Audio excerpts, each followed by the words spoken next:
அன்பு நெஞ்சங்களே, அனைவருக்கும் என்னுடைய அன்பான வணக்கம்.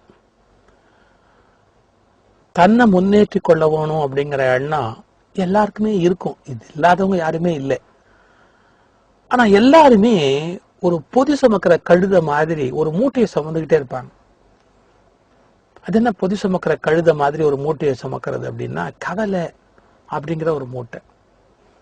ரொம்ப கவலையா இருக்கு சார், நினைச்சாலே ரொம்ப கவலையா இருக்கு சார். நினைச்சாதானே கவலை, ஏன் நினைக்கிறப்ப அப்படின்னு யாராவது கேட்டா, அது எப்படி சார், கவலையா இருக்கு சார், ரொம்ப கவலையா இருக்கு சார், மனசு பாரமா இருக்கு சார் அப்படின்பா. டயலாக் கொடுவோம், மனசு பாரமா இருக்கு சார் அப்படின்னு. அபாரமா இருப்ப, பாரமா இருக்காது, அபாரமா இருக்கு. அது எப்படி சார், நினைச்சாலே கவலையா இருக்கு. ஒரு சம்பவம் சொல்றேன், அதை சொல்லிட்டு சொன்னா உங்களுக்கு இன்னும் மனசுல அப்படியே டக்குன்னு உள்வாங்க முடியும். போதி தர்மர் பௌத்தத்துல உயர்ந்த நிலையில இருந்த பெரிய ஞானி போதி தர்மர், உங்களுக்கு தெரியும். போதி தர்மர் அவரை ஒரு ராஜா பார்க்க வந்தார். போதி தர்மர் ரொம்ப விசித்திரமான ஆளு. அதாவது புகழ் இகழ் எல்லாத்தையும் கடந்தவர். அவர் மகா ஞானி. ஒரு ராஜா பார்க்க வந்தார். முகமெல்லாம் எப்ப பார்த்தாலும் கவலையா சோகமா. அவர் நல்ல சிரிச்ச முகமா இருக்காரு. ஞானிக்கு இலக்கணமே அதான், எதுக்கும் கவலைப்படக்கூடாது, எப்பவுமே ஆனந்தமா இருக்கும். அழுது வடிஞ்சுக்கிட்டு எப்ப நம்மளை விட சோகமா இருந்தான்னு வச்சுங்க, அவெல்லாம் சாமியார்னா பேர். பல சாமியாரை பார்த்தா கொள்ளக்கார மாதிரி இருக்க, முகத்துல ஆழாக்கு அருள் இல்லை, ஒரு ஒளி இல்லை, ஒரு புன்முறுவல் இல்லை.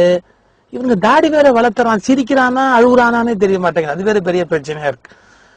முகத்துல ஒரு ஒரு பொலிவு இருக்க வேண்டாம். ஒரு ஒரு துறவி கண்ணில் ஒளி இருக்கணும், கண்ணில் ஒளி இருக்கணும், அது ஆனந்தமான புன்முறு இருக்கணும். எப்பவும் அந்த சமநிலை, சாந்த நிலை, ஞான நிலை அதுலயே இருக்கணும். அதான் ஒரு ஞானிக்கு இலக்கணம். சும்மா எல்லா சாமியார் காலையும் போய் விழுந்துகிட்டு இருக்காதீங்க. அது கண்ணில் ஒளி இருக்கான்னு பாருங்க, முகத்துல அந்த புன்முறுவல் இருக்கா பாருங்க, அந்த நிறை நிலை அப்படியே இருக்கான்னு பாருங்க. அது ரொம்ப இம்பார்ட்டன்ட். அந்த டெஸ்ட் பாஸ் பண்ணாதான் நல்ல சாமியார். போதி தர்மர் அப்பேற்பட்ட ஒரு ஞானி. அவரை பார்க்கறதுக்கு ஒரு ராஜா வந்தான். வண்டியான கவலை அந்த பயலுக்கு. ராஜா தானே, சௌக்கியமா இருக்க வேண்டியது தானே, எவ்வளவு பணம் வச்சிருக்க, மந்திரி, ஆனை, பூனை, அம்பாரி எல்லாம் வச்சிருக்கேன். ஆனா முகமெல்லாம் சோகமா, முகமெல்லாம் வருத்தமா.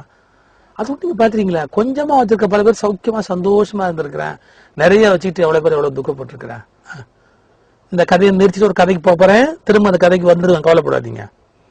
ஒரு ராஜா நோய்வாய்ப்பட்டு படுத்திருந்தார். ரொம்ப முத்தின நிலையில அப்படியே தளர்ந்து போய் படுத்திருக்கிறார். அப்போ அவருக்கு வைத்தியம் எல்லாம் பண்றாங்க. அப்போ ஒருத்தன் சொல்றான், இவர் ரொம்ப கவலையாவும் சோகமாவும் இருக்கிறாரு, இந்த போக்கணும்னா ஒரே ஒரு வழிதான் இருக்கு. என்னன்னு, கவலையே இல்லாத ஒருத்தனுடைய கோட் மேல போட்டுக்குவாங்களே, அந்த கோட் மேலாட, அதை கொண்டாந்து இவனுக்கு போட்டீங்கன்னா சரியா போயிடும் அப்படின்னு ஒருத்தன் சொல்லிட்டேன். போதும், மந்திரி எல்லாம் ஓடுறான், திசைக்கு ஒருத்தன் பிச்சுட்டான். போய் அப்படி ஒரு கோட்டை, எவன் கவலையே இல்லாதவனும் அவனை கண்டுபிடிச்சு அவன் கோட்டை கொண்டாந்து ராஜாவுக்கு போட்டுடணும் அப்படின்னு முடிவு பண்ணி அங்க தேடி இங்க தேடி, ஆத்தங்கரை குளத்தங்கரை எங்கெங்க தேட முடியுமோ எல்லா இடத்துலையும் தேடி கடைசியா ஒரு இடத்துல கண்டுபிடிச்சான். ஒரு இருட்டு, ஒரு காவாக்கரை, ஒருத்தன் புல்லாங்குழல் மாதிரி ஒண்ணு வச்சு வாசிக்கிட்டு இருக்கிறான். அவனே சிரிக்கிறான், அவனே ரசிக்கிறான் அப்படின்னு இருக்கிறான். சந்தோஷத்துல அப்படியே உற்சாகத்துல இருக்கிறான், ஆனந்தத்துல இருக்கிறான். மந்திரி பார்த்துட்டான் அவனை. நில்லு அப்படின்னா அவன் நின்றுட்டு இருக்கிறான். நீ எப்பவுமே மகிழ்ச்சியா இருக்கிறியா? ஆமா. நீ எப்பவுமே சந்தோஷமா இருக்கிறியா? ஆமா. உனக்கு கவலையே கிடையாதா? கிடையாது. நீ எப்பவுமே கவலை இல்லாம உற்சாகத்துல என்னைக்கு இருப்பியா? எப்பவும் இருப்பியான்னு. ஆமா. அப்போ ஒரு காரியம் பண்ணும். இந்த ஊர் ராஜா உடம்பு சரியில்லாம இருக்கிறான், ரொம்ப கவலையா இருக்கிறான். அவனுக்கு உன் கோட்டை மேல எடுத்து போத்திட்டா சரியா போயிடும்னு ஒருத்தர் சொல்லியிருக்கிறான். அரண்மனை ஜோசியம் சொல்லியிருக்கிறான். மகிழ்ச்சியான ஒருத்தனுடைய கோட்டு கொண்டு வந்து போடணும்னு சொல்லியிருக்கிறான். கொஞ்சம் உதவி பண்ணு, நீ ஒரு 2 மணி நேரம் உன் கோட்டை கயட்டி கொடு, நாங்க ராஜாவுக்கு போட்டு அவனை சரியாக்கி திரும்ப கொண்டாந்து கொடுத்துருவோம். சிரிச்சா ஹாஹான்னு. என்னன்னா, ஏன்டா கோமணத்தை தவிர ஒண்ணுமே கிடையாதுடா, கோட்டை கிடையாதுடா, நான் வெறும் கோமணத்தை கட்டிட்டு உட்கார்ந்து இருக்கிறேன், அவ்வளவுதான். நீ இருட்ட தள்ளி நின்று பாக்கறதுனால எனக்கு பேசிக்கிட்டு இருக்கிற, ஏன்டா கோமணத்தை தவிர ஒண்ணுமே இல்லடா அப்படின்னா. என்ன குறிப்பு?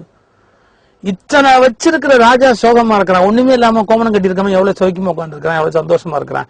ஒரு அருமையான கதை இந்த கதை. இதை இப்ப திரும்ப நீங்க பார்க்கணும். நான் சொன்ன பாருங்க, இன்னொரு ராஜா கவலை, சோகம், வருத்தம், இந்த ராஜா நேரா போதி தர்மர்கிட்ட போனான். காலில் விழுந்தா. என்னப்பா அப்படின்னாரு. எனக்கு ரொம்ப கவலையா இருக்குங்க. என் கவலையெல்லாம் யாராவது போக்குனா நான் ரொம்ப சந்தோஷமா இருப்பேன். என் கவலையை யாரு விரட்டுவாங்கன்னே தெரியல. ஏகப்பட்ட கவலைகள் இருக்கிறாங்க. இதெல்லாம் விரட்டுறதுக்கு ஆள் இல்லைங்க. யாராவது எனக்கு விரட்டணுங்க அப்படின்னு. போதி தர்மர் ரொம்ப குறும்பானவர். நீ நாளைக்கு வா, விரட்டிடுவோம் அப்படின்னாரு. நாளைக்கு நீ வா, உன் கவலையெல்லாம் விரட்டிடுவோம். நிஜமாவா அப்படின்னா, சந்தேகப்படாதுப்பா, நாளைக்கு நீ வா, இதே நேரத்துக்கு இங்க வா, உன் கவலையை முழுக்க ஓட ஓட ஓட ஓட நான் விரட்டுறேன் பார், நீ ஏன் கவலைப்படுற அப்படி. சந்தோஷமா போயிட்டேன். மறுநாள் கரெக்டா குறிச்ச நேரத்துக்கு வந்தா பாருங்க, ஒரு பெரிய பெரம்பு வச்சிருக்கிறார். பெரம்பு அப்படி உருவிக்கிட்டே இருந்தார். எல்லாம் பயந்துட்டான். கவலையை ஓட ஓட விரட்டுறேன்னு கையில பெரம்போட போதி தர்மர் உட்கார்ந்து இருக்கிறாரு. இப்ப ராஜாவை அடிச்சுட்டாருன்னா பெரிய பிரச்சனையா போயிடுமே. ராஜாவை அடிச்சுட்டா சன்னியாசி அரெஸ்ட் பண்றதா, அரெஸ்ட் பண்ணாம விடுறதா, அடிக்க போறாரா? நல்லா அப்படி வேணும்னு அந்த பல்லெல்லாம் கடிக்கிற மாதிரி கடிச்சுக்கிட்டு தயாரா அப்படின்னாரு. இவனுக்கே ஒண்ணும் புரியல. ராஜா, பெரம்ப கையில வச்சிருக்கீங்க, என்னங்க பண்ண போறீங்க அப்படின்னு. உன் கவலையை ஓட ஓட விரட்டணும் இல்ல, உன் கவலையெல்லாம் அனுப்பு, ஒன்னொன்னா கவலை அனுப்பு, அடிச்சு விரட்டுறோம் பாரு, கவலைய கொடு, உன் கவலை ஒன்னொன்னா அனுப்புனார், உன் கவலை ஒன்னொன்னா அனுப்புனார். ராஜா பார்த்தா, எங்க கவலைங்கிறது ஒரு உயிருள்ள மனுஷனும் உயிருள்ள ஒரு விலங்கோ ஒரு உயிருள்ள ஒன்னும் இல்லைங்க. பின்ன என்னப்பா, நீ கவலையை அனுப்பிச்சா ஓட ஓட நான் விரட்டுவேன், கவலை அனுப்பு. அது ஒரு உயிருள்ள பொருள் இல்லைங்க. பின்ன என்னன்னா அது எனக்குள்ள இருக்குதுங்க.